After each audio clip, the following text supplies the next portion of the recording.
বাস্তু সত্যি কি একজনের ফিউচার বা একজনকে প্রভাবিত করে, মানে যে ওই বাড়িতে থাকে তার বাথরুম বা তার কিছু হুম, কিচেন বা যার বেডরুম হুম, হুম। সত্যি কি প্রভাবিত করে, নাকি না এটা শুধুমাত্র একটা মানে ভালো দেখার একটা জিনিস না, কি? না, না। ব্যাপারটা বলে দিই। অবশ্যই আমাদের শাস্ত্র মেতে মানে মতে যেটা আমাদের মেনে চলতে হয় সেটা হচ্ছে যে আমাদের এই পূর্ব দিকে কথার কথা বেডরুম রাখা উচিত, পশ্চিম দিকে টয়লেট। এই জিনিসগুলো আমাদের মেনে চলতে হবে। কারণ প্রত্যেকটা দিক আমাদের বাস্তুর এক একটা করে এনার্জি থাকে। তো আগুনের মধ্যে জল ঢাললে কি হবে? আগুনটা নিভে নিভে যাবে যাবে। আর জলটাও বাষ্প হয়ে যেতে পারে। রাইট। ঠিক আছে তো? তো ব্যাপারটা হচ্ছে যে যেখানে যেটা দরকার নেই সেখানে সেটা থাকলেই উল্টো রিয়াকশন হবে। তো সুতরাং বাস্তুতে শুধুমাত্র ওই পূর্ব দিকে বেডরুম করলাম আর পশ্চিম দিকে টয়লেট করলাম এর ওপর শুধু না, অনেকটা বড় সাবজেক্ট। আচ্ছা প্লাস ভিটে সয়েল টেস্ট করতে হয়, মাটির যে মাটিটা সেটা পরীক্ষা করতে হয়, মাটিতে আচ্ছা কোনো সমস্যা আছে কিনা সেটারও আচ্ছা। প্রতিকার হয়। সব কিছুরই প্রতিকার হয় বাস্তু। আগে আমি বাড়ি গিয়ে গিয়ে ভিজিট করতাম, কিন্তু বর্তমানে টাইম পাই না, আমাকে এখন লক্ষ টাকা দিলেও আমি বাড়িতে গিয়ে আর ভিজিট করি না। প্রথম কথা হচ্ছে সময় নেই, দ্বিতীয় কথা হচ্ছে গেলে শরীর খারাপ করে। যদি কোনো বাস্তুতে নেগেটিভ নেগেটিভ। এনার্জি থাকে ওটা আমাকে এফেক্ট করবে। তো সুতরাং আমি নিজে ভালো থাকি। তাহলে সবাইকে আমি ভালো হ্যাঁ রাখতে পারবো। তাদেরকে হেল্প করি এইভাবে, আপনি বাড়ির বাস্তু থেকে ভিডিও তুলে নিয়ে বা আসুন। প্ল্যান। হ্যাঁ, সাইড প্ল্যানটা নিয়ে আসুন, ভিডিও তুলুন ইনসাইড আউটসাইড, আর ভিডিওতে বলে দিন এটা পূর্ব দিকের ওয়াল, এটা পশ্চিম দিক, এটা আমার ঘড়ি রাখা আছে, এটা আমার আলমারি রাখা আছে, এদিকে টয়লেট, এদিকে বেডরুম। এগুলো আপনি ভিডিওর মধ্যে বলে দিন আর সাইড প্ল্যানটা নিয়ে আসুন। আর আমি আপনাকে আমার চেম্বারে বসে অ্যাসিস্ট করে দেবো কী করলে ভালো হবে, খরচাও আপনার কম। আর বাড়িতে গেলে খরচাও বেশি হয়। আর প্রতিকারটাও আমি লিখে দেবো, আপনি করে নেবেন, খুব একটা বেশি খরচা হয় না। বুঝতে পারলাম। এই হচ্ছে তো ব্যাপার। বাস্তু নিয়ে আমরা পরের এপিসোডে কোনোদিনও হ্যাঁ, হ্যাঁ, ডিটেলসে কথা বলবো, কারণ হ্যাঁ। আমি শুনেছি এটা অনেক বড় জিনিস। হুম, হুম। মানে এখন যেটা রিয়েল স্টেটে যেটা আমি বলতে, মানে কোনো ফ্ল্যাট বা কোনো বাড়ি বাস্তুসম্মত তো 100% হয় না, তো সেখানে এখন অনেক রকম প্রবলেম হ্যাঁ, এখন ফেস কিন্তু করে। কিছু প্রমোটাররা কিন্তু খুব ভালো এই দিকে, মানে এখন ফ্ল্যাট করার আগে বাস্তুসম্মতভাবেই করছেন। সে আচ্ছা। ভিটে পুজো থেকে শুরু করে টোটাল প্ল্যানারকে প্ল্যান স্যাংশন বাস্তু যারা অ্যাস্ট্রোলজার আছে তাদেরকে দেখিয়ে নিয়ে প্ল্যান স্যাংশন করাচ্ছেন। এখন কিন্তু ওই জন্য জিনিসগুলো এখন মানে মানুষ অনেক সচেতন হয়ে গেছে। হুম বাস্তুসম্মত ছাড়া কিনছে না। ওই যে হুম প্রমোটারদের হুম জিনিস হুম বিক্রি হুম হচ্ছে হুম। না। অনেক সমস্যা হচ্ছে। ওই জন্য প্রমোটাররাও কিন্তু বাস্তুসম্মত করাচ্ছে। নতুন যারা করছে, যারা একটু বড় মাপের, তারা কিন্তু এই জিনিসগুলো করাচ্ছে।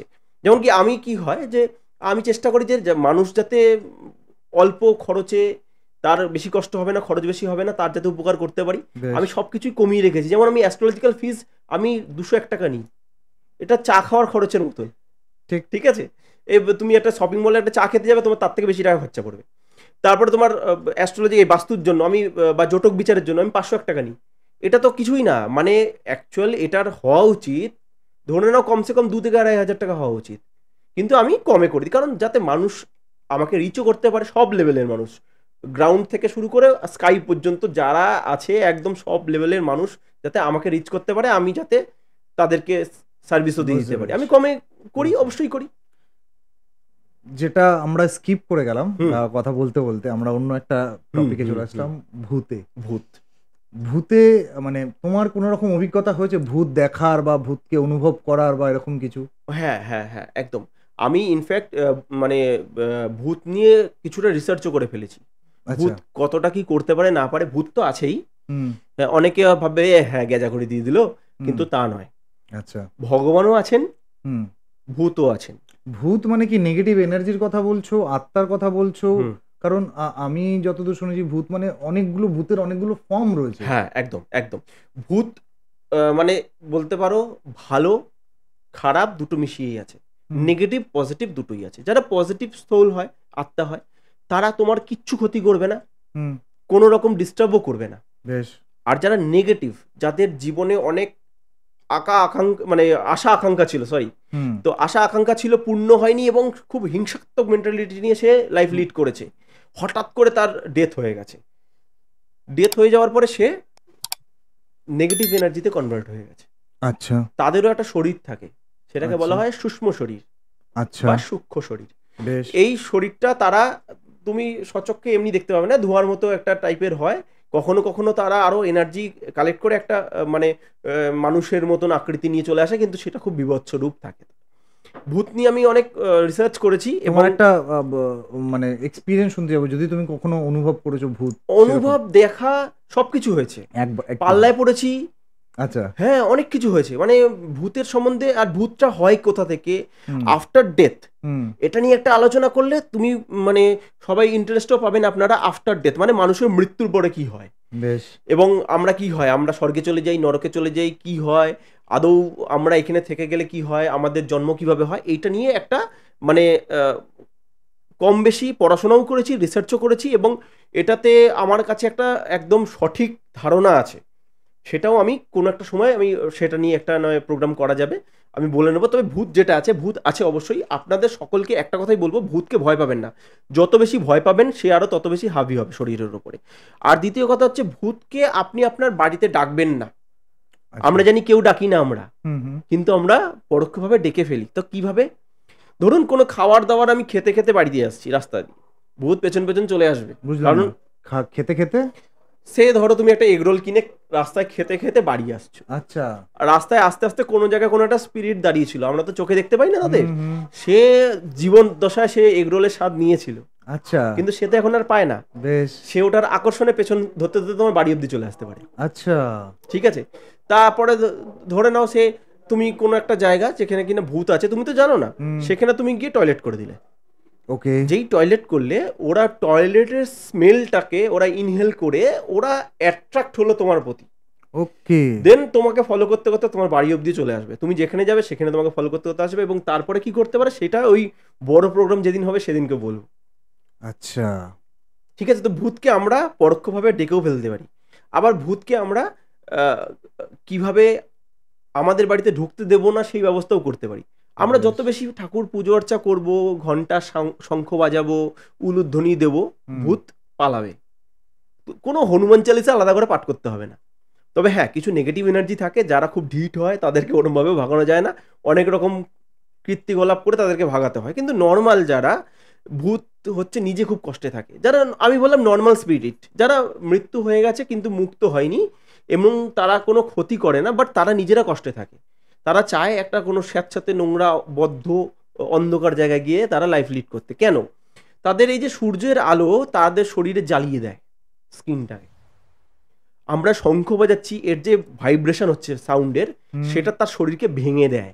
আচ্ছা ধরো সে একটা ধূপকাঠির ধোয়া, তুমি ফ্যান চালালে কি হবে, ব্লাস্ট করছে, হাত ঘোরালে ব্লাস্ট করছে, তুমি ওর পাশে একটা বক্স বাজাও, সাউন্ডের ভাইব্রেশন ওটাও ব্লাস্ট করছে। রাইট, ভূতের শরীরটাই হচ্ছে ওরকম ধোঁয়ার মতন পাতলা হয়, মানে কোনো বেশি সাউন্ডেও সেটা এফেক্ট করে। এবং পজিটিভ সাউন্ড, যেমন শঙ্খটা হচ্ছে পজিটিভ সাউন্ড। তারপর আবার শঙ্খটা বলছি, টানা শঙ্খ 3 বার বাজাতে পারো, কিন্তু টানা 3 বারে বেশি বাজালে কিন্তু ভূতের জায়গায় অন্য লোক চলে আসবে বাড়িতে। আচ্ছা তুমি কি বাজাবে?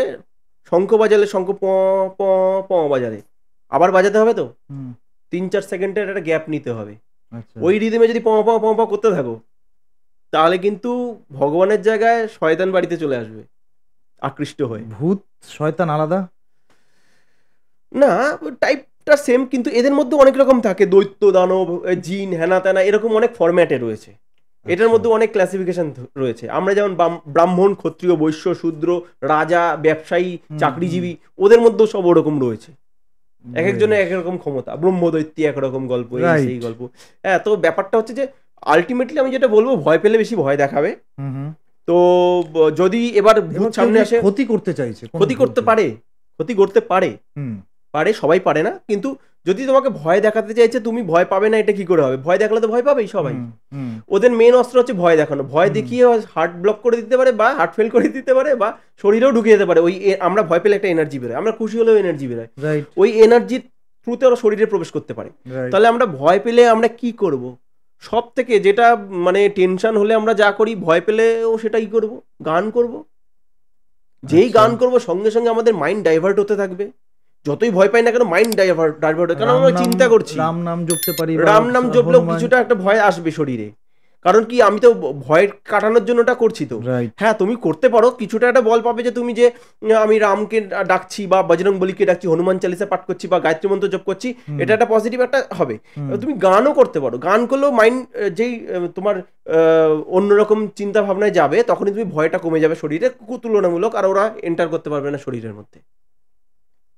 তো সেই জিনিসগুলোকে আমাদের বুঝে এগোতে হবে। ওটা কোনো একদিন সময় করে শহরে ভূতের মানে প্রভাব রয়েছে প্রচন্ড প্রচন্ড। আমি বলে দিই তোমাকে, আমাদের 140 কোটি যদি ভারতবাসী হই, আমাদের ভারতবর্ষে ধরে রাখো 500 কোটি ভূত ঘুরে বেড়াচ্ছে। কি বলছো? হ্যাঁ 500 কোটি 500 কোটি মানে ভূত ঘুরে বেড়াচ্ছে। কেন? কারণ এদের মুক্তি হয়নি। মুক্তির ওই মুক্তিটাও আমি বলবো আফটার ডেথ নিয়ে, যেদিন বলবো মুক্তিটা কিভাবে হয়, তো একটা সিম্পল বলে দিচ্ছি যে আফটার ডেথের পরে তোমাকে একজন নিতে আসে। সেটা হতে পারে যমদূত, হতে পারে তুমি খুব ভালো কাজ করেছো গুরুদেব বা ভগবান, বা হতে পারে দেখা গেল যে কোনো রকম দৈত্য দানব নিতে এসেছে তোমাকে। আচ্ছা। তো তোমার কাজ হবে সেখানে চলে যাওয়া তার সাথে। এইটি হচ্ছে সব থেকে, আমরা যারা হঠাৎ করে মরে যাই বা যারা মোহমায়া ত্যাগ করতে পারি না সংসারের, আফটার ডেথ আমরা বলবো যাবো না, আমার বাড়ির লোকটা কাজ যে আমি এখানেই থাকবো, যে করে হোক আমি ওর সঙ্গে কথা বলবো, কমিউনিকেট করবো যাতে ওকে শান্ত করা যায়, বা আমি বাড়ি বানিয়েছি গাড়ি বানিয়েছি, এগুলো ছেলে রেখে থরি চলে যাবো আমি। আচ্ছা। ওই যে যেতে চায় না যখন, তারা কিন্তু বলপূর্বক টানাটানি করে না যে চলো তোমাকে যেতেই হবে, যারা নিতে আসে। আচ্ছা। তারা কিছুক্ষণ তোমাকে কনভিন্স করবে, আফটার দ্যাট তোমাকে ছেড়ে রেখে সে চলে যাবে। এবার যে ছেড়ে রেখে চলে গেল, তোমার দরজা বন্ধ হয়ে গেল। এবার দেখা গেল যে আবার তোমার জন্য হয়তো দেখা গেল যে 25-30 বছর পর আবার দরজা খুলতে পারে, যে আবার বলতে হবে যে অনেকদিন হয়েছে, এবার কি যাবে নাকি থাকবে এখানে। তখন সে বললো না বাবা, আমি অনেক কষ্টে ছিলাম এতদিন ভূত হয়ে, না খেতে পেরেছি, না কোনো কিছু হয়েছে, গন্ধ পাচ্ছি, খেতে পাচ্ছি না, খিদে পাচ্ছে, খেতে পাচ্ছি না। ঠিক আছে, তো এই কেউ শাক বাজাচ্ছে, কেউ ধাক্কা মেরে দিয়ে চলে যাচ্ছে, বুঝতে পারছি না। ধরো একটা স্পিরিট এখানে দাঁড়িয়েছে, কথার কথা স্পিরিট দাঁড়িয়েছে, আমি দেখতে পাচ্ছি না, আমি হেঁটে চলে গেলাম, ধাক্কা মেরে তাকে। তো কেমন লাগবে? কেউ যদি আমাকে ধাক্কা মেরে, আমি দাঁড়িয়ে আছি, কেউ ধাক্কা মেরে আমাকে চলে গেল, কেমন লাগবে? তো স্পিরিটের লাগছে, কিন্তু আমরা তো ফিল করছি না, আমরা তো দেখতে পাচ্ছি না। আবার ও নিজেই দেখছে, হয়তো ওর ফ্যামিলি মেম্বাররাই মরার পর ওকে গালাগালি দিচ্ছে, এটাও খারাপ লাগছে। হ্যাঁ, কেউ আর ওকে মনে করছে না, সবাই হাসছে, নর্মাল লাইফ লিড করছে, তার তো কষ্ট হচ্ছে যে আমি নেই, ওরা তো বিন্দাস, কে কতদিন শোক পালন করবে? ঠিক করে, অবভিয়াসলি করে, বাট একটা তো এন্ড আছে সবকিছুর। তো যখন সে দেখবে যে এ তো কিছুই নেই, তো তখন পস্তাবে যে আমি কেন থেকে গেলাম। এবার ওটাকেও আবার আমরা, আমাদের শাস্ত্রে রয়েছে যে এই যে আটকে গেল, তার তো অটোমেটিক্যালি দরজা খুলতে ধরো 15-20-25 বছর লেগে যাবে, কিন্তু আমরা চাইলে পুজো অর্চা করে তাকে আবার একটা চান্স দিতে পারি, যে এবার যান, দরজা খোলাতে পারি, পিণ্ডদান বা এরকম। হ্যাঁ, অনেক রকম ভাবে কিছু, যে পুজো অর্চা করে যে তার আত্মার শান্তি কামনার জন্য, তখন আবার তাকে নিতে আসবে। এবার সে আর না করবে না, সে বুঝে গেছে এখানে থেকে যাওয়ার জ্বালাটা কি, কোনো না ঘরকা না ঘাটকা এরকম টাইপের। তো এটা তো হলো ব্যাড মানে স্পিরিট বা না না না, ব্যাড গুড দুটোর জন্য, দুটোর জন্য। তুমি আরেকটা কথা বললে ব্রহ্মদৈত্যী বা এরকম, এটা তো স্পিরিট না। না, এটাও স্পিরিট, বাট এটা নেগেটিভ এনার্জি। আচ্ছা। যে কিনা মানে হিংসাত্মক বলছিলাম না, যে সবাই মানুষকে অত্যাচার করে, এই করে ওই করে, নিজের ভালোটা বোঝে, লোককে ঠকিয়ে প্রপার্টি নিয়ে নিল, হোয়াট এভার, মানে যত রকম খারাপ কাজ আছে সে বেঁচে থাকতে করেছে। মরে যাওয়ার পরে ভাবছে আমি এগুলো ছেড়ে যাব না। আর দেখা গেল কথার কথা যে আমি, এ আমার শত্রু ছিল, বেঁচে থাকতে কিছু করতে পারিনি, এবার একে দেবো, এর ক্ষতি করব। তো তারা কি হয়, ওরকম হয়, মানে ভটকতি হয়ে আত্মা হয়ে যায়, এবং তারা এনার্জিও মানে পায়। বিশেষ করে আমরা যেমন বলি না যে রেল লাইনে ধার দিয়ে যাব না ওখানে, কিন্তু ওখানে ভূতের পাওয়ার বেশি হয়ে যায়। কেন? ওই ওভারহেড তার যে যাচ্ছে 25,000 ভোল্ট রয়েছে, ওখান থেকে সে পাওয়ার কনজিউম করে। হ্যাঁ, তুমি তোমার যদি এখানে যদি ভূত থাকতো